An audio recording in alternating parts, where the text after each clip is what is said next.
வாசிப்பவர்கள் ஸ்ரீ சாய் சஞ்சீவர். வகுப்பு 5. ஊராட்சி ஒன்றிய தொடக்கப்பள்ளி, சேரன் மகாதேவி, திருநெல்வேலி மாவட்டம். இன்றைய முக்கிய செய்திகள்.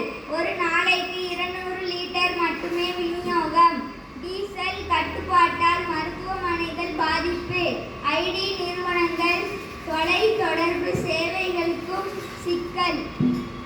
விடுமுறை தினத்தை முன்னிட்டு அகஸ்தியர் அருவியில் குவிந்த சுற்றுலா பயணிகள். சோதனை சாவடியில் தீவிர சோதனைக்கு பிறகு அனுமதி. இருதரப்பு உறவுகளின் தற்போதைய நிலை பற்றி ஆலோசனை. பிரான்ஸ் அதிபர் மேக்ரானுடன் பிரதமர் மோடி சந்திப்பு.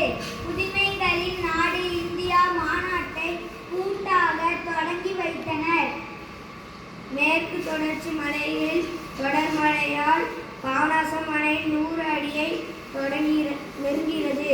விவசாயிகள் மகிழ்ச்சி. நன்றி, வணக்கம்.